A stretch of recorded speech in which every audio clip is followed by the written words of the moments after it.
I want to go talk to Peterson. Peterson, do you have any comments on the Nazi presence at your protest? The presence of Nazis and white supremacists assaulting people at your protest. Do you have any comment on that? Yeah, I don't like Nazis. Then why were they here? Well, how can I answer Are there views in alignment with yours? At some point you have to realize. That's a foolish question. Look, if you want to know what my views are... I've watched all of your videos, yes. Including... Yes, I have. Yes. Then why would you ask such a question? Because this is my interpretation of your videos. Apparently, all of the people who arranged the protest against you watched all of your videos. Like, do you want to disavow... I have 150 videos on YouTube. No, your lectures, which sparked the debate. Okay. Do you want to disavow the support... Could you let me talk to her for a moment? Don't call me that, please. So, I have 150 lectures on YouTube.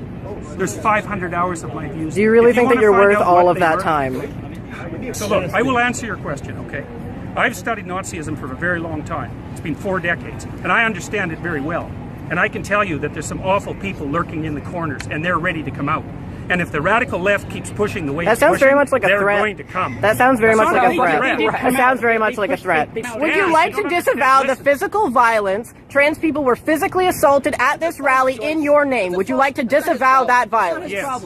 So you wish that didn't happen, and you want to, and I'm going to post this online that you would like people to not to be more accommodating of trans people and people of color at your events in future. I would like there to be no violence. I'm a person of color, and I felt very accommodating here. I felt like my voice. Thank you very much. I'm also a Muslim, and I feel like this guy I'm is a the person of best. color. There are many Muslims. You wanted to disavow. You wanted to disavow, and this is the disavowal. I am not an advocate of violence. I'm speaking out the way I'm speaking out because I think this is a route to no violence. And violence is lurking. And you can say that that sounds like a threat. There was no violence at our protest, though. There was violence at your protest. So what does that say about our views? It's not my protest. You know, asking me continually freighted questions isn't very helpful if you actually want to have a dialogue. You have no idea if I'm your enemy. You have no idea about me. You won't use my pronouns, so I'm pretty sure you're my enemy, yes. Yeah, well, I know you think that, but I don't believe that using your pronouns is going to do you any good in the long run. But would you use alternate pronouns if a student asked you to? I think I've made my position on that clear already. Well, perhaps not to our audience at home who are just being introduced to this. Would you use alternate pronouns? And why not? Because I don't believe that other people have the right to determine what language I use, especially when it's backed by punitive legislation. And when the words that are being required are the constructions, they're artificial constructions of people I regard as radical ideologues whose viewpoint I do not share. And Bill C-16 is actually not about cisgender people. It's about protections for transgender people. And that's not, it's not about Jordan Peterson. So, we should have people learning to listen more. We have 2 ears and 1 mouth for a very good reason. When things get political, I like to ask who benefits and who gets to decide the rules of the game. So, mostly with this Peterson controversy, which is really just a small drama, a tempest in a teapot, he could just get over learning to program a few pronouns into his phone. By the way, I only have half a dozen or so that I actually use on an everyday basis, so it's not all that difficult. Professor Peterson, sorry, Professor Peterson, you can jump in because I think Professor Peterson wants to get in on that. Yeah, well, kindness is the excuse that social justice warriors use when they want to exercise control over what other people think and say. So, if we're bandying back and forth our differences in values, I would say that the highest possible value is truth, and that one of the concomitants is that we need stringent protection for freedom of speech so that we can utter the truths that we see fit. And I think that that's a value that's much higher than kindness, for example. I mean, there's lots of situations in life where kindness in the immediate present is not the appropriate way to react at all. But so, for example, when you discipline children, you often hurt their feelings in the short term so that they can learn to behave properly in the medium to long term so that their lives go well. And so this automatic assumption that the people on the social justice warrior side of the equation are motivated only by kindness when they're also clearly motivated by power is something I find completely untenable. And I don't think that Pete's solution to program my cell phone so that I can remember what names people need to be called is a reasonable solution at all. We're actually supposed to now use electronic devices to bolster our ability to speak freely in case we offend someone. Is it that these made-up pronouns, of which there are many, dozens in fact, and there's no consensus on them, and that doesn't even begin to start a discussion about the use of the other kin pronouns, and you can look those up if you want, because if you can define your identity subjectively any way you want, then there's absolutely no reason that you can't claim a non-human identity. And you may not know, but in the LGBT Rainbow Coalition, there is Q+, and the Q+ people include the otherkins who claim a non-human identity, and they're arguing in that Rainbow Coalition that they have the same right to their pronouns that everyone else does, and their pronouns include such things as worm self. You're not supposed to interrupt. Actually, I was just going to ask if you could go back to the point about the analogy between the racial slur and the I don't think there's any use. analogy at all. But I that's think what the difference people wanna between, hear you I'm on. talking about compelled speech.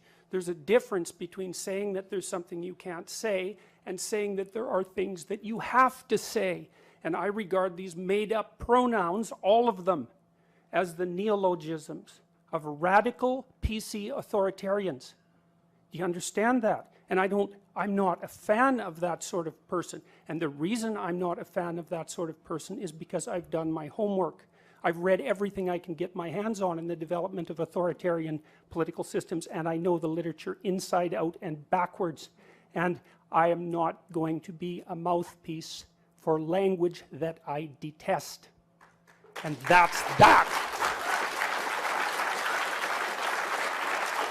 Who I'm a great admirer of, once described an old religious idea, and that was that God ruled the world with two hands, right and left, mercy and justice.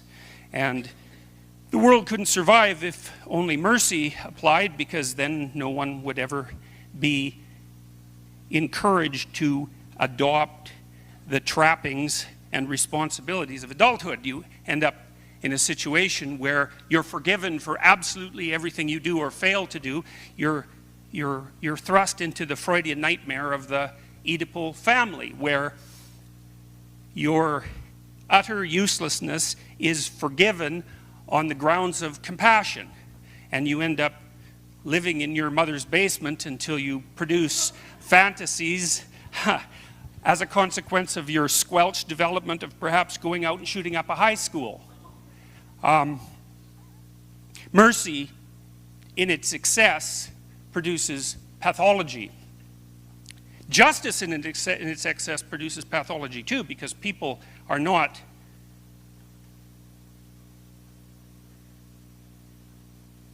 perfect, and that means that we all fail when we attempt to do the things that we know that we should do. And so being held to account for our failures has to be tempered by mercy, but both principles have to apply. Justice means there's structure and rules, and the people who abide by the structure and play by the rules and move towards the top win. And mercy means we're forgiven our failures so that we can rise up and play again. But you can't have one without the other, because the world falls apart if you do. And this is my problem with tolerance, because tolerant people, first of all, let's say those who proclaim the virtues of tolerance, believe that they're tolerant, but generally that's not the case. They just don't want to accept the responsibility that playing by the rules would bring.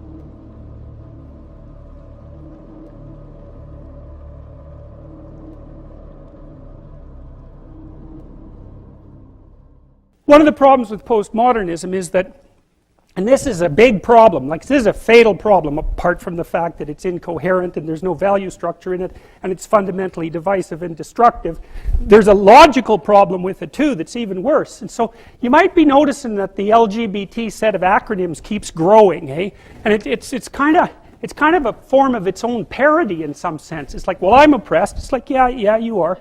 And, well, I'm oppressed too. Yeah, you're also oppressed. And maybe I'm even oppressing you, being part of this other marginalized group, but at least we share our oppression. Well, I'm also oppressed. Well, so am I. I'm oppressed too. It's like, okay, so here's a problem. There's a big problem here. The problem is, it's true. You're oppressed, you're oppressed, you're oppressed, you're oppressed. God only knows why. Maybe you're too short, or you're not as beautiful as you could be, or your grandparent was a serf, likely, because almost everybody's great-grandparent was.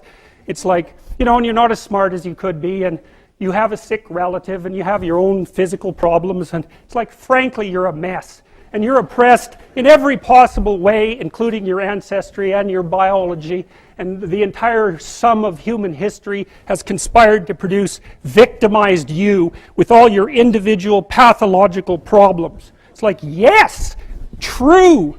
Well, so what do you do in the face of that suffering? Try to reduce it. Start with yourself. What good are you? Get yourself together, for Christ's sake, so that when your father dies, you're not whining away in a corner, and you can help plan the funeral, and you can stand up solidly so that people can rely on you. That's better. Don't be a damn victim. Of course you're a victim. Jesus, obviously. How do you overcome the suffering of life? Is be a better person. That's how you do it. Well, that's hard. It takes responsibility. There's all these ruined people out there. They've got problems like you can't believe. Off they go to work and do things they don't even like. And look, the lights are on. My God, it's unbelievable. It's a miracle. It's a miracle. And we're so ungrateful. College students, the postmodern types, they're so ungrateful. You know, they don't know that they're surrounded by just a bloody miracle. It's a miracle that all this stuff works. That all you crazy chimpanzees that don't know each other can sit in the same room for 2 hours sweltering away without tearing each other apart, because that's what chimps do. So, with regards to respect, you know, you said, well, human civilization progresses a lot better if we respect one another, and I actually don't believe that at all. I believe that human civilization progresses and maintains itself when we respect people who've earned respect. You don't just respect everybody randomly. Well, what the hell use is respect if you just respect people randomly? It's like inflating the currency, you know? It's like the Simpsons episode where, you know, Bart gets a trophy because it's every child gets a trophy day. All you do is inflate the currency. Respect is actually limited to that category of people who have earned respect in some manner. So whatever you're talking about with regards to, say, common decency between people, it's not respect. And the definitions actually matter. They matter a lot. And so I hear the respect argument all the time, but you also can't force me to respect you. I mean, you might be able to force me to act like I respect you, but you can't force me to respect you. It's just not possible. There's a complex issue here, which is, to what degree do you allow individuals to govern the conversation that's had about them in their presence or otherwise? But I would just revert back to my original argument, which is that's a negotiation. It's either a negotiation. You got 3 states. You can negotiate with someone. You can be their slave, or you can be their tyrant. And I would pick negotiation, but as far as I'm concerned, the law right now, as it's currently instantiated, is a tyrant, and it makes people into its slave, and we're going to pay for that. And it's predicated on, hypothetically, on respect and compassion. I don't buy that for a second. I don't think that's true in the least. And there's a huge literature on compassion. Here's a problem with compassion. Mother grizzly bears are very, very compassionate towards their cubs. But if you get near those cubs, they'll tear you to pieces. And that's the flip side of compassion. And I'm speaking not as a lawyer here, but as a psychologist. That's already well documented. Compassion is by no means an emotion that produces the desired social outcome. Quite the contrary. Quite the contrary. Life is very much more complicated than, well, if you were just empathic, everything would work out. It's like you can't be equally empathic to everyone. And that's a big problem.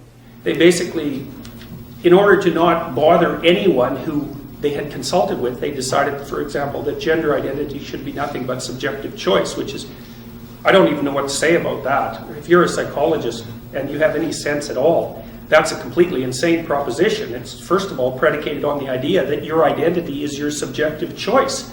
And that's never been the case for any sort of identity anywhere. So partly your identity is the set of tools with which you function in the actual world, and part of it is a negotiated agreement with the other people around you, and that's all being taken out of the... That's all actually, as far as I can tell, that line of theorizing is technically illegal now in Ontario. And I'm not even talking about the potential biological basis of identity, because the idea that identity has no biological basis, that's just wrong. Like factually wrong. So, and we've written a social constructionist, we've written a radical social constructionist view of identity into the law, But even worse than that, we've gone beyond social constructionism, because Piaget was a constructionist, into just pure whim. Your identity can be at any moment what you assume that it's going to be. That's not a tenable solution. There's nothing about that proposition that's reasonable. So I'm going to read you something that a graduate student sent me from the University of Toronto the other day, and I can also tell you that I've received hundreds of letters like this. Today, I had a tutorial at the University of Toronto where I talked about Jordan Peterson and issues of personal identity, legally sanctioned identity categories, etc. I brought up a video of a tall white man in his 30s who asked students at a university how they'd react if he told them he identified as a woman, as black, as short, and as 5 years old. Spoiler alert. Students in the video resist some of the later categories a bit, but are mostly accepting. Still, students were not engaging in discussion. I asked them why. One said it was because she was worried to share her opinion for fear of being singled out or saying something offensive. I asked who else was not speaking for that reason. The whole class put their hands up. No participation. Why?